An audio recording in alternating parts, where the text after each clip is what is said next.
everyone. Welcome to Three Chicks on a Pod. I am Megan Price. In the middle, we got Jenn Lewis, and on the end, we have Kari Johnson. How's y'all's week going, ladies? Good. How about yours? I had a really fun weekend. It was my best friend's birthday, so Friday we did like a dinner party, and then Saturday we did a pool party, and now I need to rest. Fun. It's By the not way, the you same almost partying caught in your me. late 30s as it was when you were in your 20s. Wait till you get even older. So there's that.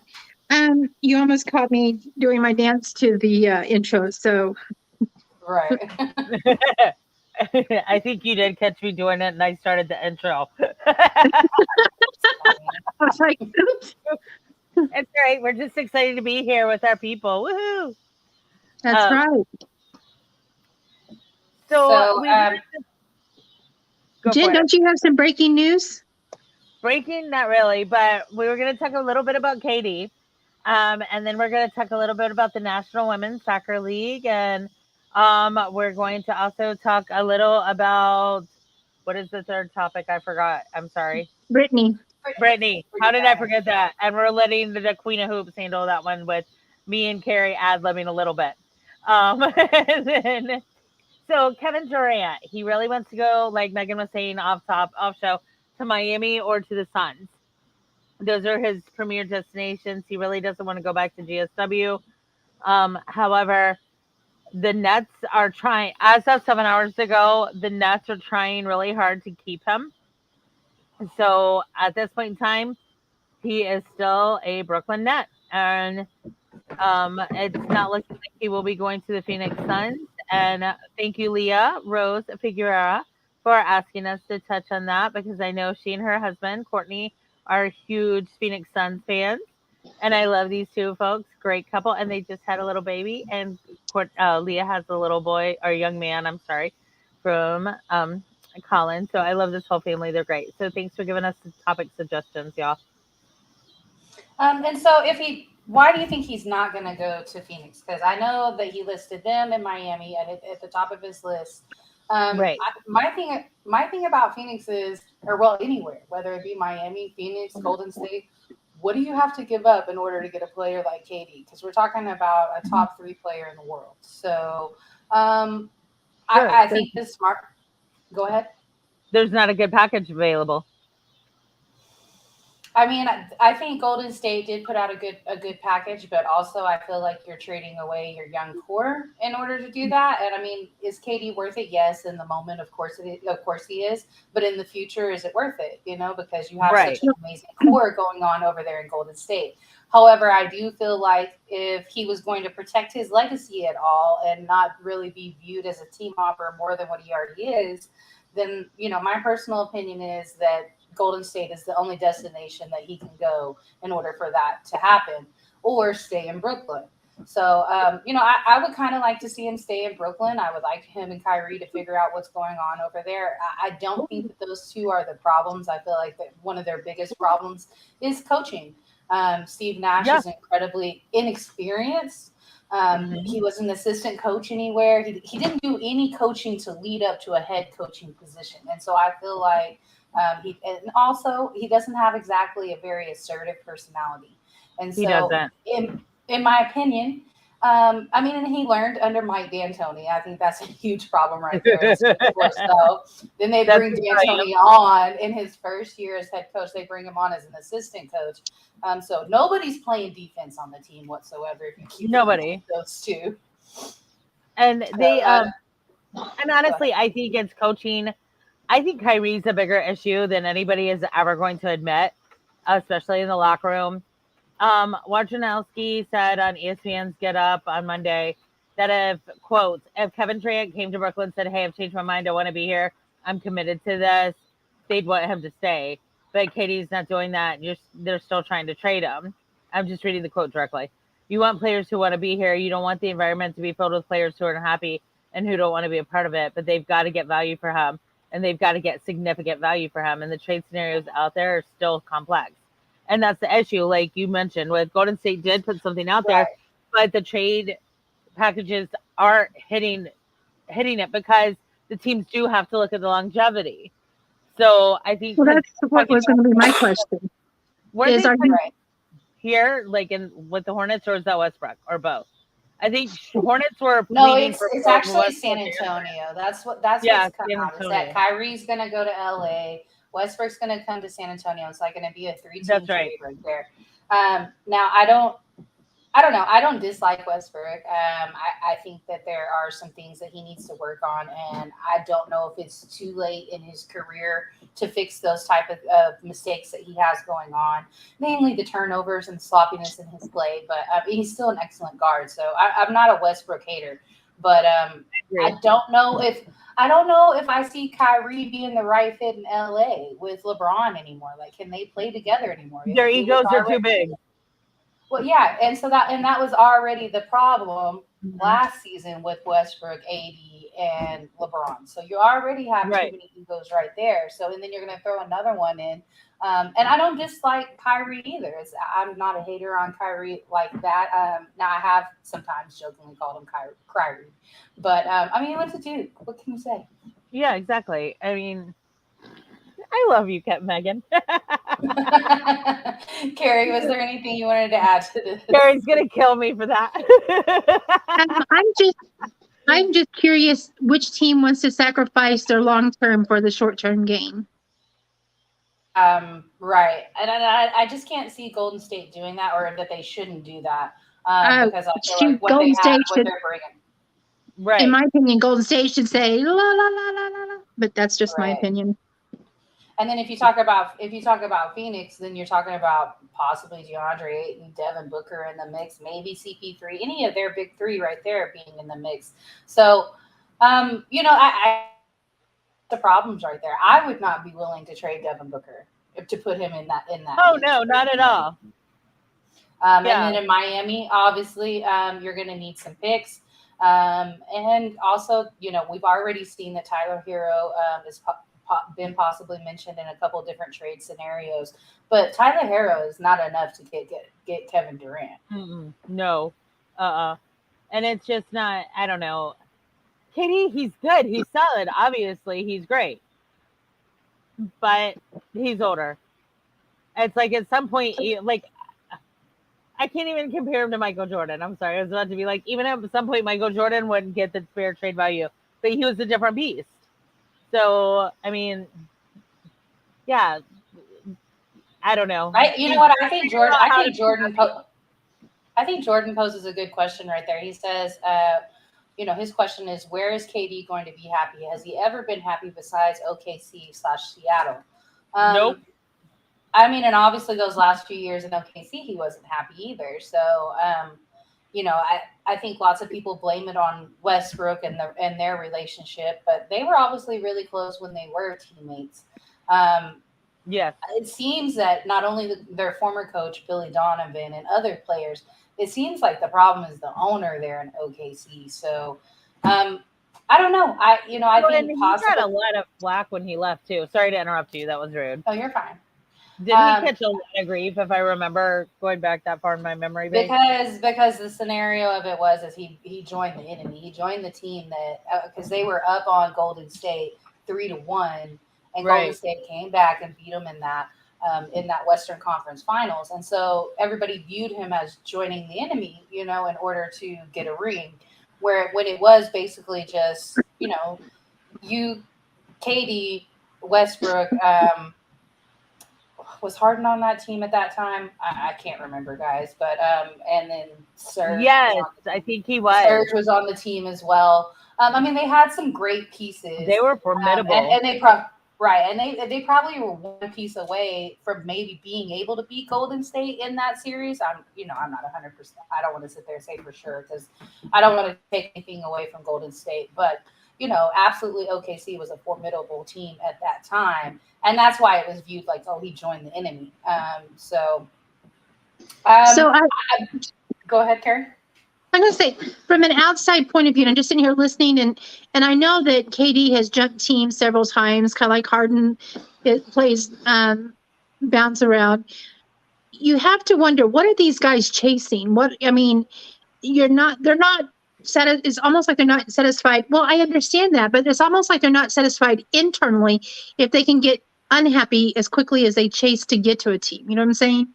So if you can't, if they're not finding internally what they're chasing externally. So until they find that internal piece or whatever it is they're missing, there's still going to be a bouncer. It doesn't matter where they go. Agreed. I mean, that's just my nickel's worth of basketball commentary, but it looks more as an internal piece that these guys are missing and chasing, as opposed to finding the team that fits, if that makes any sense. I think that he is trying to work on his legacy as far as he only has one ring, he only has one championship, and so I feel like he wants to be considered the greatest, and he needs to add some chips to his accolades right now. I mean, he only has one at this moment.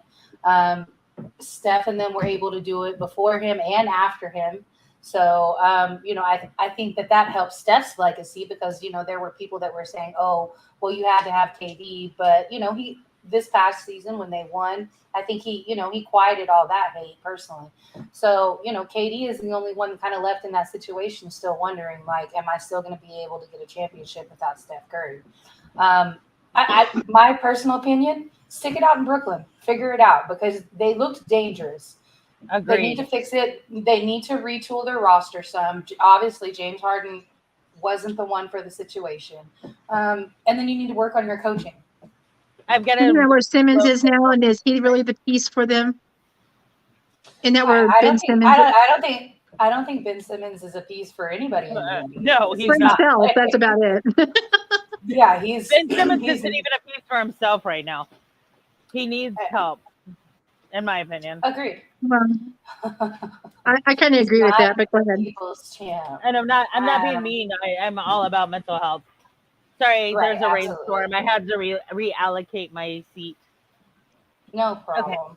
Okay. All right, well, let's move over to the U.S. women's national soccer team. If you don't know, the ladies won last night the CONCACAF championship. This was their 9th CONCACAF championship, and it qualified them for the Paris Games. They ended up beating the reigning gold medalists within the Canada team. We beat them 1-0. Alex Morgan with the winning goal. And she had been suspended from the team for a while, so this was a big major comeback for her. And I think that this is going to bring back, and not necessarily bring back, because the only little slight in their legacy that they've had so far has been them losing at the Olympics this past in Tokyo. And so, there were questions.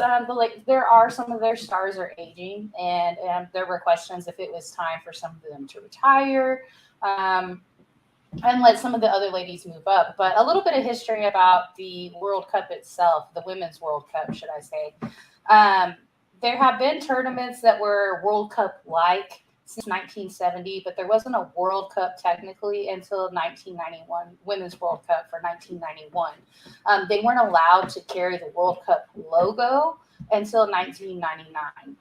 The United States has won 4 of these. Only 4 teams have won the World Cup. The United States has 4 of them. Germany has a couple of them, and then Japan and Norway each have 1 apiece. So, and as we know, the China team is excellent as well. They just haven't won it. And Kari, you want to talk about the accolades a little bit? So, I'm new to the soccer scene. I mean, I knew some about basketball, baseball, whatever, but you run me in softball, but you run me into soccer, and I'm like, I just know that's the football in Europe. But so I'm like, okay, let me go see. Surely there isn't all that much out there, right? Oh, oh, you didn't know? We're talking about the best ones in the world. Yeah. Yeah, I was like, okay, so I'm scribbling. So the United States team is considered the world's best soccer team overall, from the 2 sites that I was on. So, and I should have wrote those down, but I was just bouncing around. They're currently ranked 1st in worldwide. Their lowest ranking in 7 years was a measly 2nd worldwide. Right. Mm-hmm. Wow. Okay, so there's the They qualified for 9 world championships. They brought those home. They brought the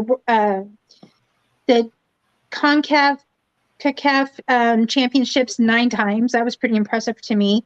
4 or 5 women's gold, 4 gold medals at the Olympics. But then there was just these list upon list upon list upon list of all of these different tournaments. There was 10 tournaments besides these ones that I started listening now. And I was just like, 7 US Cup championships. There's 10 championships at the Algarve Cup, 4 nations tournament, 7.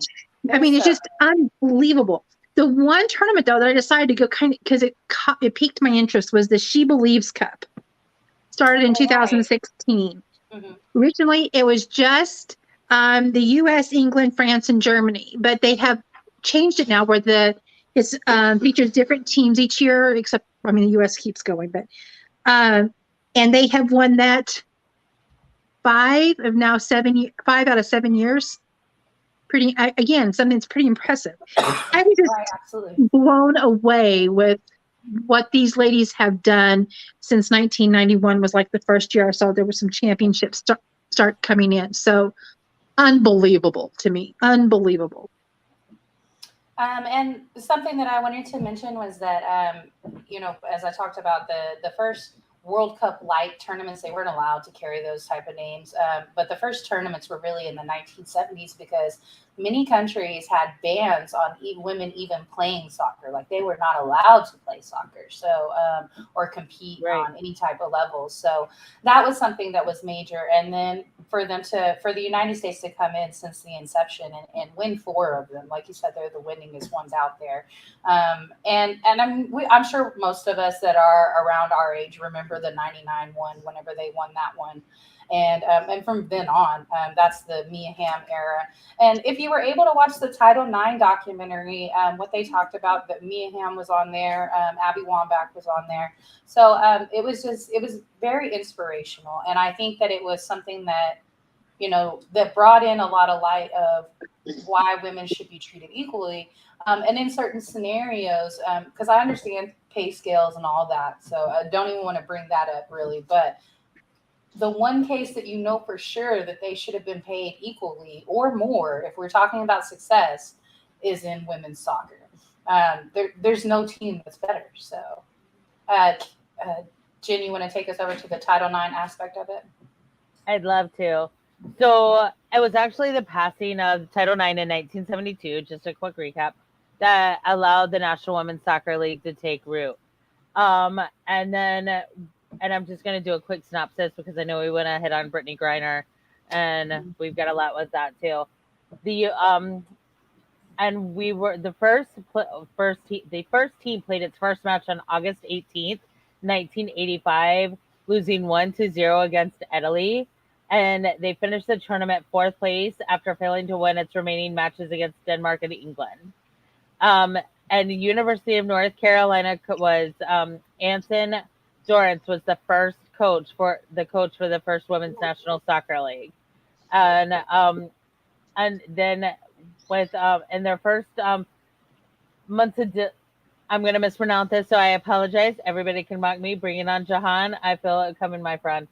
And their first months of Delito under Dorrance, the United States beat China, Brazil, and Japan before finishing up as runners-up to Italy.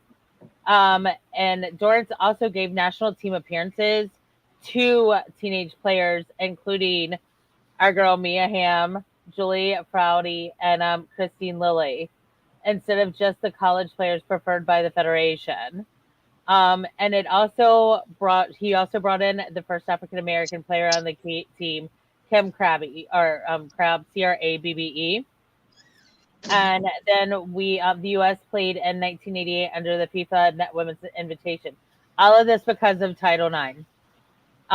People don't understand the significance of Title IX, and not only education, but in sports. And it's not to take away anything from men's sports, but to add to women's sports.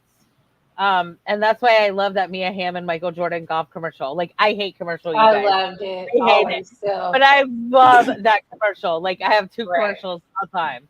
And one's Cam Newton and Greg Olson. and that Michael Jordan, Mia Hamm. But Mia Hamm, to me, she is just the epitome of what a female athlete should be. Like, I don't know. She just was. Everybody else kind of fails in comparison in my little world. Right. And then there's also a documentary out about the actual team and their battle with the pay gap there, and it's called LFG, and it's so good, definitely. And at the time that they did that, they hadn't received the final judgment on it, and so as we know, because we've talked about it once before, they actually were able to get equal pay. And this sparked something within the National Women's Soccer League as well. They got a pay increase. It's not quite as equal, but they got a 35% pay increase as well within the National Women's Soccer League. And I love that the ladies did that in the last couple of years. And they really pushed to make sure that they would be paid equally. That was so important. And look at this all-time record that Jahan brought. Go, Jahan. Look at you. That's insane. As we know, North Carolina soccer, they're definitely extremely dominant. Yeah. All right, guys. I want to go ahead and move over to Brittany Griner because we've seen some developments in her situation. So, as we know, she's facing a possibility of 10 years. Now, on average, though, a citizen were to get caught, obviously she's not a citizen. If they were to get caught with a vape pen, it is said that they would do 15 days and would have been released by now. So obviously, 15 days. But they have the possibility to implement, 10 years if they so choose to, sentence her 10 years if they so choose to. She pled guilty last week. And she's pled guilty without intent. So whether she knew she had it on her, and she had been working in this country for 7 years. So whether she'd been doing it this entire time and didn't think that she would ever get in trouble for it, or if she didn't know it was on her, we don't know. Like if she just didn't know that it was there in her bag. So hey, Will, I guess we're getting to the point now that yes, I do have to admit that maybe she did actually have it on her, but still, until she's back home and she's able to speak freely, I don't have a lot of judgment on it personally. So here's my thought on Brittany and the vape pen. She's been playing over there for what, 5-6 years? This was her 7th season. 7th season? Okay. She had just handed in her notice that she wasn't going to be playing again the day before she came home. Or she tried to come home. So, do you think? Plus, we were embarking on the war in Ukraine, or they were. It was 2 weeks. She was detained 2 weeks before that. Yeah, but they already had it in their plan because Putin had announced that they were going to be doing war exercises, just like cycles and drills, and not a war. That's what he had announced, and that's what he had told everybody. I really, really 100% believe she had she was framed because she played over there for 7 years. She knew the rules. She knew the laws. So you're going to tell me that someone who's played over there gets arrested the day after she says, I'm not going to play over here anymore? So I'm going to kind of show my age. I grew up I'm born in 1970. So yes, I'm old. But the thing is, when I'm in school, big bad Russia, the wall did not come down until my freshman year of high school. So all I'd heard through all of my school up until my freshman year is how awful Russia was, Mother Russia, and how you can't trust them and all of this. And so I have a known bias. I don't like Russia. I don't trust them. They're like I won't compare it to that person. They're like someone that you're supposed to believe in, but they've proven time and time again that you can't. So why would I, who already knows that I do not like Russia, I definitely don't think Putin is ever going to tell a straight out truth ever in his life. Why would I believe that this country is telling the truth about what they found in her suitcase? Right. Why? why am I going to start? I mean, that in Well, itself. And but just recently I shared an article with you ladies and with a few other people about there's a former boxer, Roy Jones Jr., who is a dual citizen of Russia and America, and has Which reached out blows to my people mind. right. And he's talking. He's going to USA. be going there this week. It's looking like her sentence is either going to come out this week or next week, and then hopefully, because in order for a prisoner exchange to happen, she had to plead guilty. That was the only way for it to happen. Like, she couldn't fight the charge in order for her to get this prisoner exchange. As far as we know, like, this is just the information that they give us. So, obviously, we're not privy to everything. And then also, my question is, okay, so he's going to be there, and then also there's a congressman from New Mexico that's also going to be there, and he's had success in dealing with Russia before.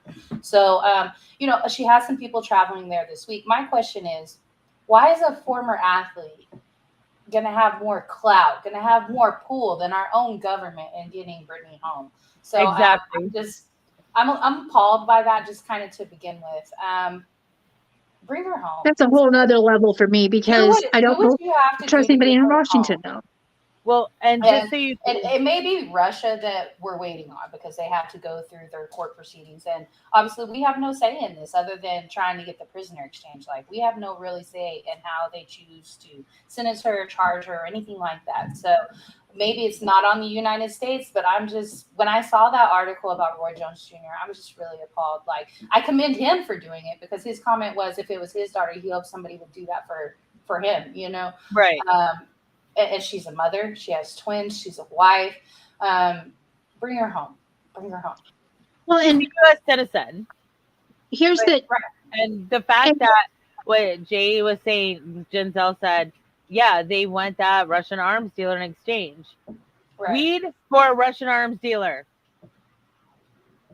Really? Yeah. Really? Let that sink in. And for those who don't know what CPAC is, it's Conservative Political Action Conference. I hadn't heard that, Denzel, that the crowd cheer for Putin, because I just had not, but whatever. Yeah. Okay, sorry I interrupted you, Kari. No, and I've got 2 points. The first one is it just leads the fact that they're wanting an arms dealer to trade for someone that had a vape pen tells me this is not something that was not pre-planned in some form or fashion.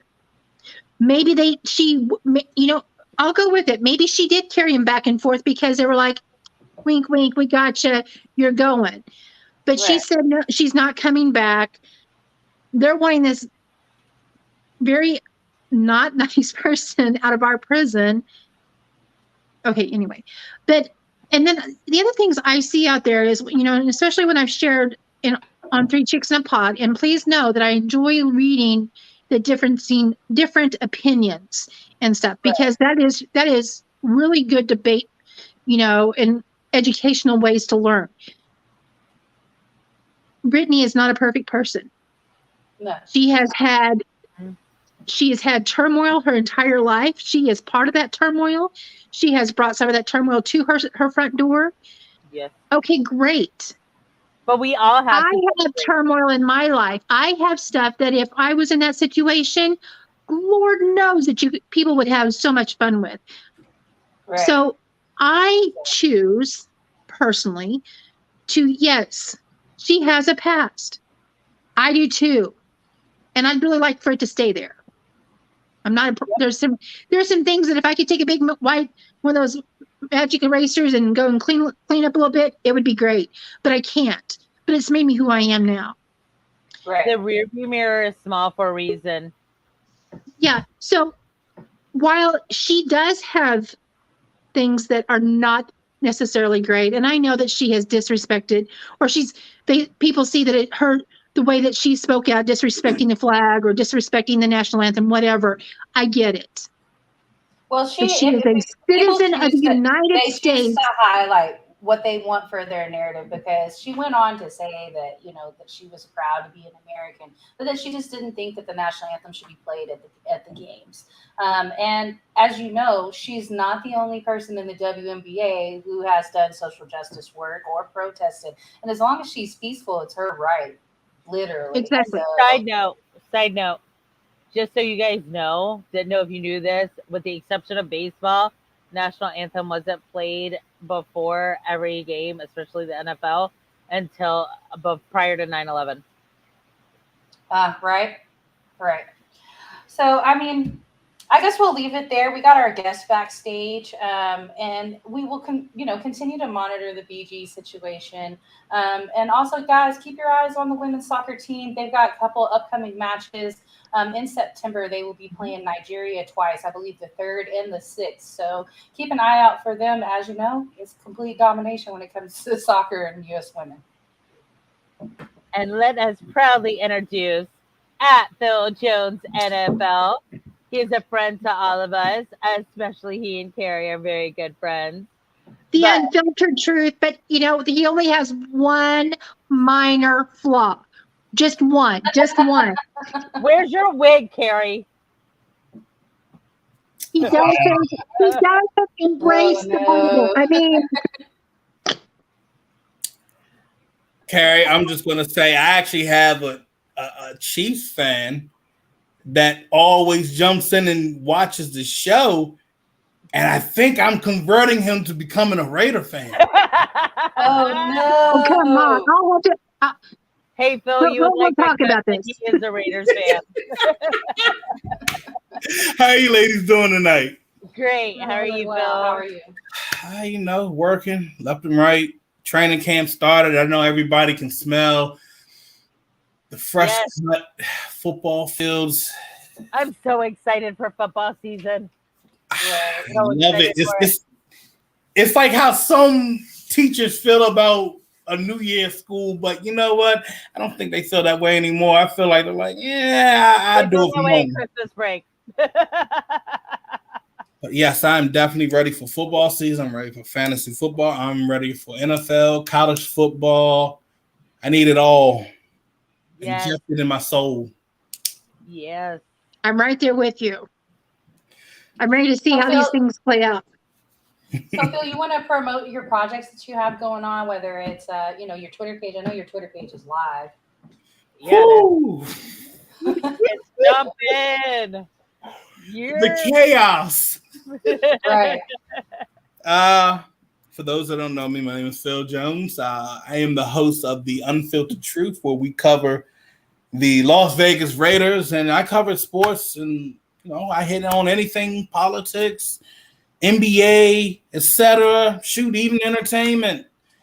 You guys can find me on Twitter, Phil Jones NFL. Find The Unfiltered Truth on YouTube, The Unfiltered. Add that P, make sure you add that P, not the F. Add the P, ladies and gentlemen. The P. Because I even like, hold on, is it UNFIL?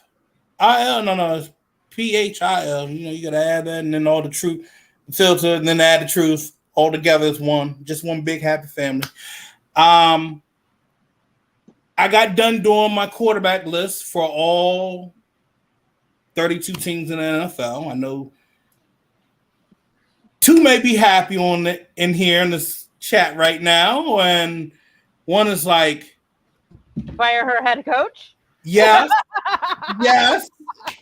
I'm sorry, bring it. I know. Hey, there's 2 that want their coaches gone because I hate Mike McCarthy. I will take Mike McCarthy over Matt Rule any day of the week. Yeah, I think Mike McCarthy would actually fit the Panthers better. Now, I think the offensive coordinator for the Cowboys would be a great head coach. Right. Yeah. I don't know about that one either. The only one I like is our defensive coordinator. But I keep him as a defensive coordinator. He doesn't need to be a head coach. Now, I could send back Mike Nolan, get killed by hot sauce again, but But I'm gonna give you guys a list, cause I know you guys want to know where your quarterbacks are at. Okay. Mine are at 31 or 32.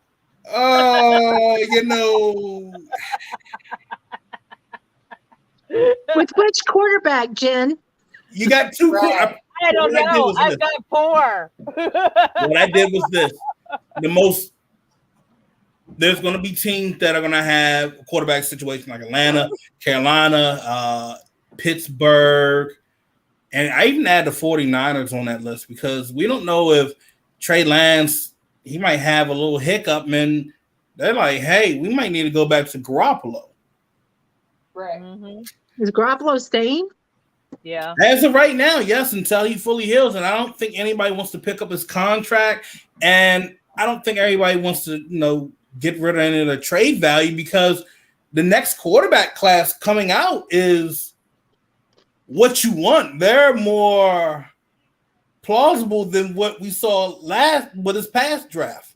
So okay, so where's Dak? Because I know we all know where Mahomes probably gonna be. Where's Dak? I'll tell you, but I'm gonna let Jen know. You got Sam Darnold at 33. Now you do have Baker, and Baker is at 25. I just need Baker to do me a favor. I know he wants to win game 1. I need him to lose game 1 so I can lose and send Rule back to school. Okay. My quarterback, and I'm the hardest on this guy. So I put him at 11. That's right. I usually put him at about 11. Almost top 10. Almost top 10. Dak, Almost have a working car. Go ahead. we finally got an oil change, some tune-ups, some new tires. Right. Dak, I have him at number 10.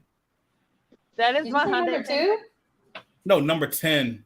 Oh, I was about to say, oh my goodness. No, I figure, before last season, before the injury, I had him at about 7 or 8. And so after the last half season, I can agree with about top 10. I got him and Derek pretty similar tiered quarterbacks. So I agree.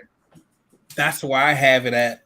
That's how I looked at it as well. But I also looked at how Dak was able to bounce back from that injury and be able to come in, put up the astounding numbers that he did because he did lose Cooper. He did have a CeeDee Lamb that, it was some games where, hey, where are you, bud? And then your O-line was taking some beatings, and then everybody got hit with COVID, but you still managed to get it done. You won your division. Our O-line is old, kind of depleted, and then we lost some of it in free agency as well. So you lost Neil Collins. That's going to be an interesting spot to see. And then the other thing was, I think I got it right here. Now, folks are losing their mind because I'm not going to do what every analyst is doing. Everybody has Justin Herbert within the top 10. What has Justin Herbert really done? Yeah. I think he has the potential, but he's on the Chargers. I'm just saying. People really need to understand. Like, did he get them to the playoffs? He has top tier weapons around him. He still can't get it done. You're good, but I'm not going to put you in the top 10. I keep you at 12 right there. Put a big old circle and a smiley face right next to you. We're going to put you at 12. We already know where Mahomes is at. Mahomes is sitting at number 1, eating his ketchup covered steak.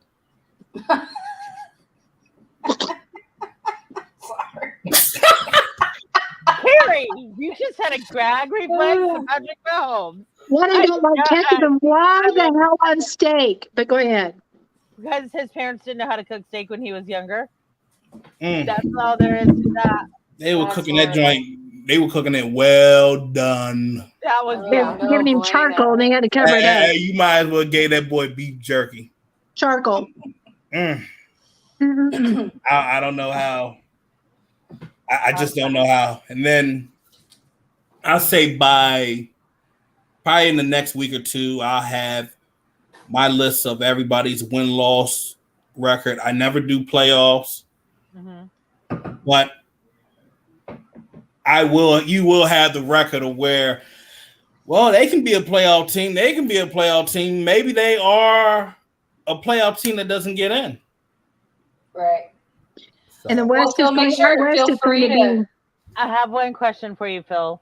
Yeah. Is it them boys' years?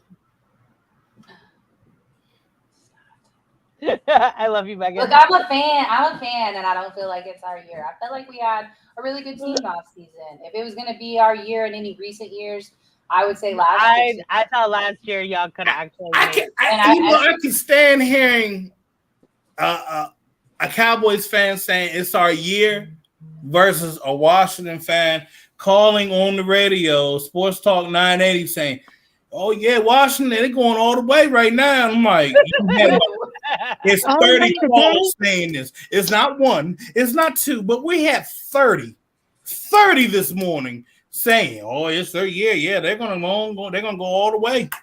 Yep, they're gonna sweep Dallas. They're gonna sweep the whole division." I'm like, no. Okay, where are you getting? I'm a little concerned about Philadelphia. I think Philadelphia is much improved in this off season. So we'll see how it goes. But feel free to post any of your projects in our group. And thank you so much for coming on. I think we're going to call it an end to the show because we actually ran over tonight. And unless there's anything else you want to promote real quick. No, that's pretty much it. I know y'all. Were y'all like sipping wine tonight? Were y'all drinking? It's water. Tonight I went heavy with It's 108. It's 108 in Amarillo right now, so we're drinking water. Okay, it's too damn hot today. All right. So, okay, I need to get an endorsement. So if anybody from Smart Water is listening, I'm loving your cucumber lime of Smart Water. But Megan, check it out because it's good. It is so good.